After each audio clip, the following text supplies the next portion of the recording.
Hello and welcome to Good Morning Thailand. Happy New Year Happy New Year. 2023. New Year, new natty. I got a new Tiger shirt. I haven't washed it yet either. Well done, it's amazing. Thank you. Right, ladies and gentlemen, welcome to the show. Let's talk about some of the headlines from across the country today, starting with Thailand is not Taiwan. What? It isn't? It isn't. Oh. Yeah. So the multinational cable news channel CNN confused Thailand for Taiwan several times during their live broadcast countdown to New Year's Day. And I counted, it was exactly 3 times. Oh no. So CNN Hong Kong reporter Christy Liu Stout asked her Taiwan counterpart in Taiwan, Will Ripley, how the celebrations were going on in Thailand, which is 1 hour ahead. Okay. On screen, the headline at 1:03 a.m. flashed, quote, Thailand's capital welcomes 2023, when they were clearly showing Taipei's Taipei 101 tower. And then the CNN mistake followed that up with another mistake at 1:09 a.m., which had the on-screen caption saying that Bangkok celebrates 2023 while still displaying fireworks from Taipei. Mistake number 3 occurred at 3:37 a.m., which showed an image of fireworks in Thailand, but then it labeled location Bangkok, Taiwan. Oh no. So screenshots of the mistakes were quickly snapped and uploaded to social media. And needless to say, it went viral. Yeah. Taiwanese commentator Sean Liu was watching the events unfold in the Grand Hyatt Taipei. He noticed Liu Stout was asking Ripley about Thailand, but he would respond with information about Taipei. So Ripley realized the mistake and he asked Stout, oh my God, are we talking about Bangkok or Taiwan? Without waiting for a reply, Ripley listed his favorite street food stand in Taipei before changing the topic to street food tours in Thailand. Swift segue. Yeah, he's like, I'll just talk about both. Yeah, why we not? must be linked. But I've heard many times people talking, confusing Thailand to Taiwan. Yeah. But never Bangkok to Taipei. So that was quite interesting. I think we should take it as as an opportunity. I mean, Taipei is a very booming metropolis, very developed. So if Bangkok was to get mistaken by any other city, it's a compliment. Not so bad. Yeah, not so bad. It's a compliment. And I think as people who do work in media, who have made mistakes, it's hilarious. Yeah, it's hilarious. Absolutely hilarious. Yeah. And the fact that CNN did it. The sad part is that someone has probably already been fired, and it would be very difficult for them to work for an organization that big again. But look, mistakes happen, and I think there's no one's angry about this. Nah, Yeah. I don't think so. Why would they be? It's a funny laugh. Yeah. And I guess maybe because Bangkok and Taiwan are, I think, in the same time zone. Like we're plus 7 GMT. We're an Or is hour. it Bangkok, Jakarta, and Yeah, like Southeast Asia. Now They're on a different. now I'm doing a CNN. Yeah, you're doing a CNN. No, we're not the same no. timeline. All right. Well, yeah, we wanted to start off the story with a bang. So that's that. All right, ladies and gentlemen, let us know your comments. As always, we do read all of your comments, so please join the conversation. Leave a comment after the live video, and we'll get back to you on that. Now, let's talk about topic number 2, which is regarding uniforms. Now, if you've been to Thailand before, you might have, noticed a couple of police officers on the street, and you might have noticed their uniforms. Well, something's changing. Something is changing. The Deputy National Police Chief of Thailand recognizes that the Thai police have a reputation issue. He wants to take action to make police seem more approachable, friendly, and organized. To do so, he's calling for a change to the uniform the traffic police wear. After traveling around the country and inspecting police stations in various locations, he found that the clothing and markings of the police officers were not, uniform. Yeah. There was no consistency, and officers wore vests and banners of yellow, red, black, brown, and gray. The Deputy National Police Chief said that even within single police stations, officers often wore different colors in different uniforms. He believes that this lack of consistency can cause confusion and doubt amongst people when they see a police. His solution is a proposed national uniform where all traffic police will wear a short-sleeve black jacket and a reflective vest on top with a green-yellow stripe. That's a lot of colors in one uniform. This will make officers more visible and bring some orderliness to the police force across the country. He's pushing for his proposed uniform change to be implemented within this year. He plans to create a prototype uniform with the black jacket and reflective green-yellow vest and roll out the new uniform threads at a few selected police stations in a pilot program. Barring any unforeseen circumstances, the new uniform would then be sent out to all police stations across the country. I don't know about this. I don't know if people are not being intimidated or if they feel that police are not being friendly and approachable, because I thought, isn't that the point? You want the police to look a little bit more authoritative. You know, you don't want them to look too cute and happy, no? Like, I don't know. Cute and happy. Well, I don't know if this will make them cute and happy. I like the visibility point. The like fact that one. they'll be more visible, especially traffic police, is very important. Does it really, change the perception of police in Thailand? I'm not quite sure. Yeah. I thought the perception of police is fairly decent. Like, Yeah. it's not as intense as, some other countries where there's, a lot more outspoken people. And, Thai people in general are very non-confrontational. And they do obey the laws mostly. Mostly. There's been an uprising recently. But, I don't know if the changing the uniform will just change their perception. Yeah. Would you look at them and be like, oh, wow, they look so cool now? No, because I really think that the current uniforms look really cool. It's very dapper. It's very slim fit to their Okay, bodies. yes. So I don't know why you're changing something that's not broken, you know? That was one part I always found strange, because most Thai police officers, to save cloth. Does that make sense? Okay, yeah. To save cloth Fabric? and also fabric rather, and to make sure that police officers stay in shape. It's literally a skin tight, khaki colored suit. But it looks cool. I don't know. Maybe I grew think up it with looks cool. it. You're right, and especially the young officers, and then some of them yeah. who've but like what I mean is that they look like military hard men, and it's like, yeah, that's a man, that's cool. And then every now and then you see one of the older police officers who's let go a little bit, and you're Enjoy just like, life. oh no, that's not what I want to see. But I on the don't think street. you would get rid of the pumpuiness from a different color uniform, Like, they'll The still look... chubbiness, she means. Yeah, I mean, Yeah. they'll still look I how they guess. look. I did like they had a couple of pictures out. I don't know if Hot was able to show, Hot Behind the Buttons, by the way, was able to show the new uniforms, but the previous ones that they had suggested, I thought really cool. I thought looked very cool. They were more like cargo pants and more Yeah. on the go kind Yeah. of outfit. Agility. Sure. Yeah. So that was my police running after like a thief robbing a bank. Okay. All right. That's pretty cool. All right. Ladies and gentlemen, let us know, skin tight police suits or cargo? On that note, our third topic today is regarding Thailand making the Fodor's No List. Do you know what the Fodor's No List is? Nope. Well, Thailand recently has been boasting of its ranking on many different travel lists. We've spoken about it as well. They've been listed as among the least corrupt countries in Asia. They've ranked as one of the best locations for expats. They have one of the best rating and one of the safest countries to visit. The country has made the ranks by having some of the top noted food and beaches and places that you can travel. However, Thailand also received a nod this year that they might not be as quick to promote. That's the Fodor's No List of 2023. The popular travel company puts out a list each year of countries, cities, and locations that people should reconsider traveling for various reasons. The company the company considers tourism's damage to a place's culture and the environment, or a country's record on human rights or corruption. In Thailand's case, the effects of overcrowding by tourists to many popular natural attractions earned it spots on the no list. Fodor's list pointed to locations like Maya Bay, which had become so popular because of the Leonardo DiCaprio movie The Beach. They had up to 3,000 people visiting each day. They had to eventually close it down because it was so damaged. It eventually reopened, and they even tried to control it by having 380 people per hour. But after the Songkran holiday and the flooding of the beaches once again, Maya Bay was closed.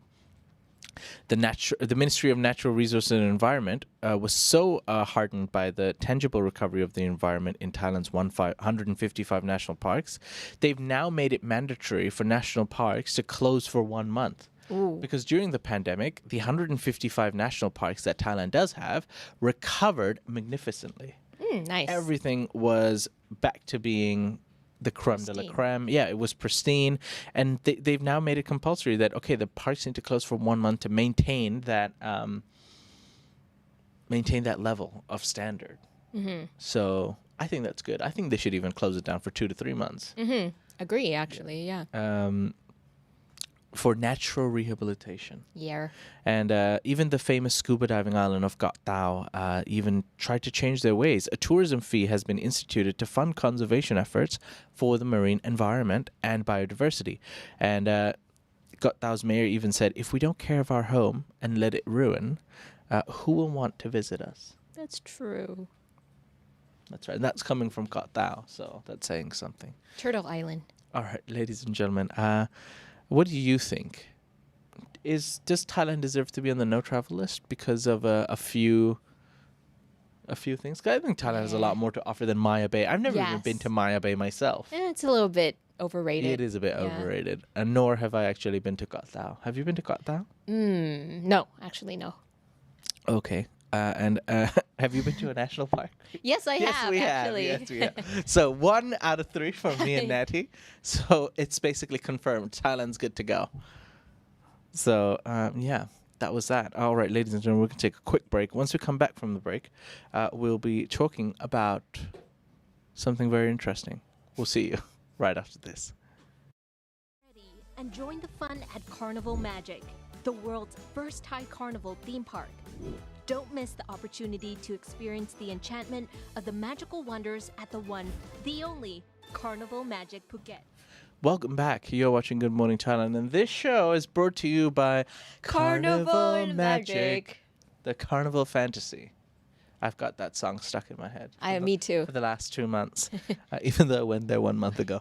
But yes, ladies and gentlemen, if you are ever in Phuket and would love to have a great evening with your family, with your friends, with your loved ones, visit Carnival Magic. It's an excellent show.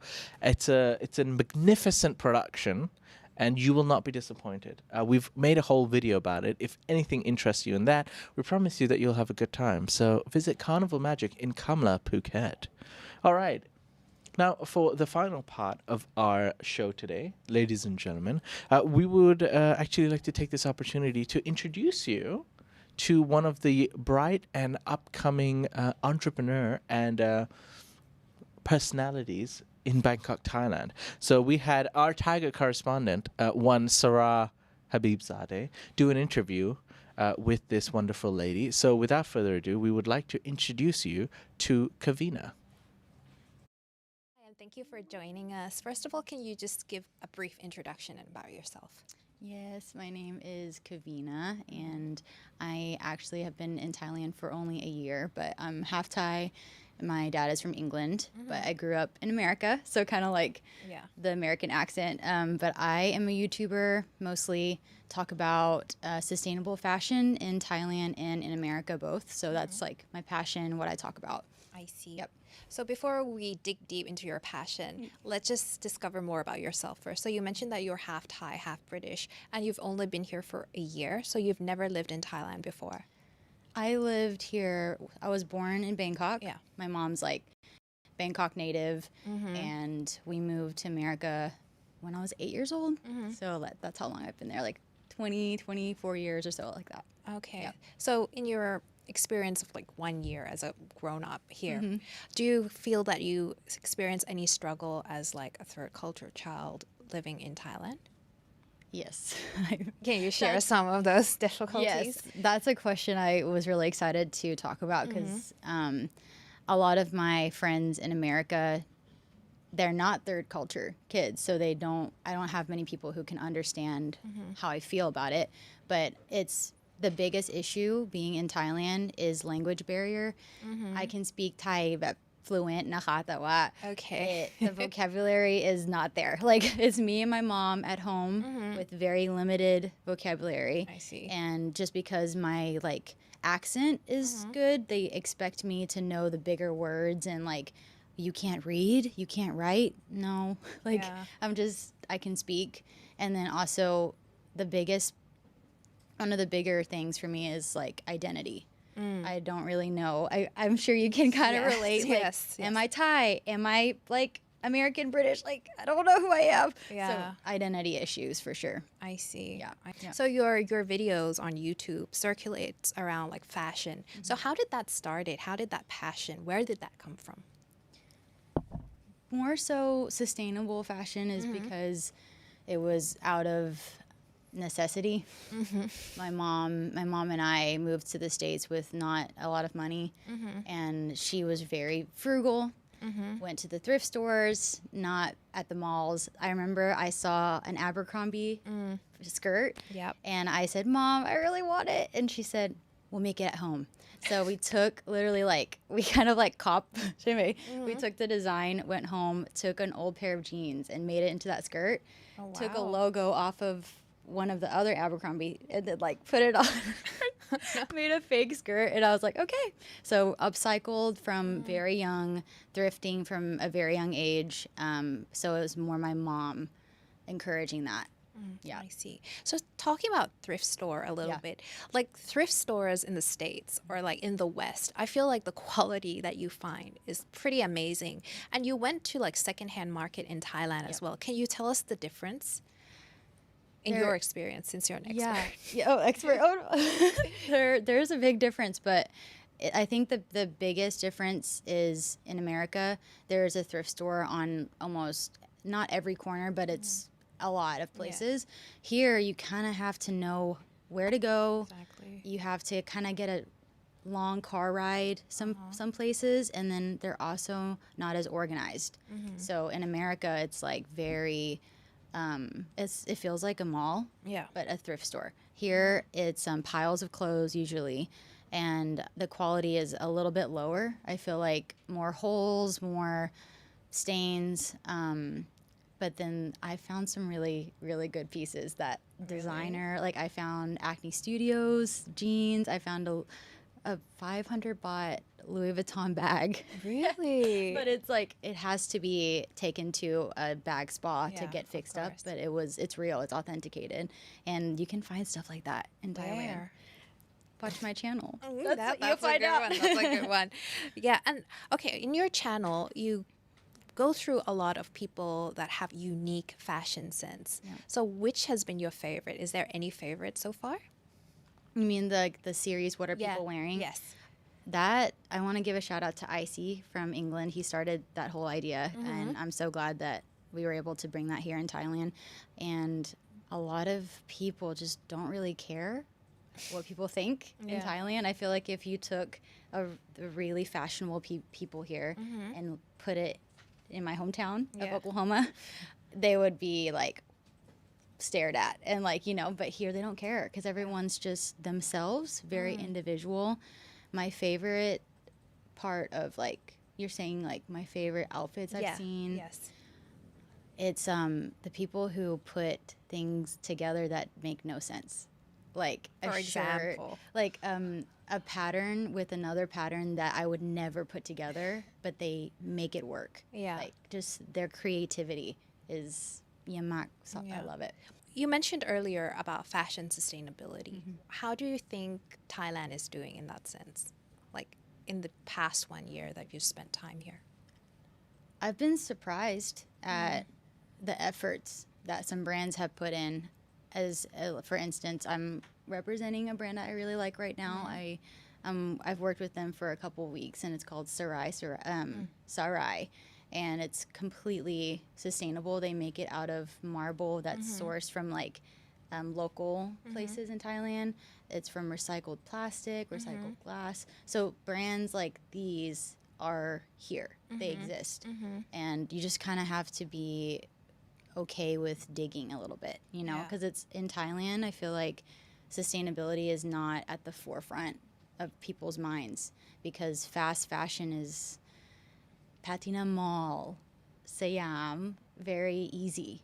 100 baht, 80 baht, why not buy fast fashion, you know? So more people are interested, I feel like, so that's good. So lastly, do you have any upcoming big projects that you're planning? Anything you would like to share with the viewers so that they could follow you and keep updated with fashion sustainability? Oh, I have a new series that I'm really excited about. Oh, okay, please share. Yes, just a little bit. Do share. But it's a new series where some of my friends who are in the entertainment world in Thailand who have never thrifted, have never bought secondhand, I take them to the thrift store. Oh, I wish I could share. It sounds like so much fun. Maybe in the States, but Okay. they come with me and I show them how to shop sustainably. And it's amazing. Their eyes light up and they're like, oh my gosh, it's this cheap and it's like good for the planet. So that's my exciting project coming up. So with that, we're going to say goodbye and thank you for joining us today and sharing your insights and perspectives. Thank you, Sarah. Bye. Bye. Thanks. And that was Cavina building a sustainable future. She's got a point, Natty. Have you ever been to any good thrift shops here in Thailand? I have. In fact, last year I did a whole episode on it too. How to thrift in Thailand. No, but normally I've noticed that there's a lot of choices for shoes. I'm a sneaker geek, so I love going and checking out sneakers every now and then. But so I've seen a lot of thrift shows or secondhand shops that sell shoes. But yeah, not so much for clothing. There's not much options. Not for men, but for women, there's tons. Like you just have like an influx of clothes that people just want to donate and sell secondhand, I guess. Yeah. All right. Well, living a sustainable future, Natty. Let's be as sustainable as we can. Yes. Because the environment matters. All right, ladies and gentlemen, we hope you enjoyed today's episode. If you have, please click the like button. We'll see you live again tomorrow morning. Take care. See you. Bye-bye.